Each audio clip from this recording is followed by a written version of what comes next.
ኒውክሌር አንተ አይመለከትም አይገባህም ነው እንጂ እሱ አይነት ቶት የሚቀበል አይነት ሰው አይደለሁም ነኝ።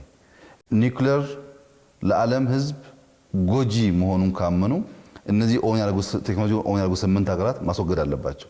እነሱ ጋር ሲሆን ጉዳት የሌለው እኛን ጋር ሲመጣ ጉዳት እንዳለው ነው የሚነግሩን። በሁሉም ረገድ ያለው እሱ ነው። አንተ አይመለከትም አይገባህም ነው እንጂ አርቲፊሻል ኢንተለጀንስ ኢትዮጵያ አልጀመረችም፣ አፍሪካ አልጀመረችም። የጀመሩ ሀገራት ናቸው የጻፉት የተናገሩት። ምኑን ጉዳቱ ጎጂ ነው አታስቡት። እነሱ ግን ሃይሊ ኢንቨስት እያደረጉ ነው። ያን እንዳልከው ኢንትረስትም ስላለኝ በሄድኩበት ሀገራት እነዚህን ኤሪያዎች ለማየት ጥያቄ አቀርባለሁ። ብዙዎቹ ሀገራት ያላቸውን ብቃት ለማየት እድል አግኝቻለሁ። ምን ያክል ኢንቨስት እንደሚያደርጉበት አውቃለሁ።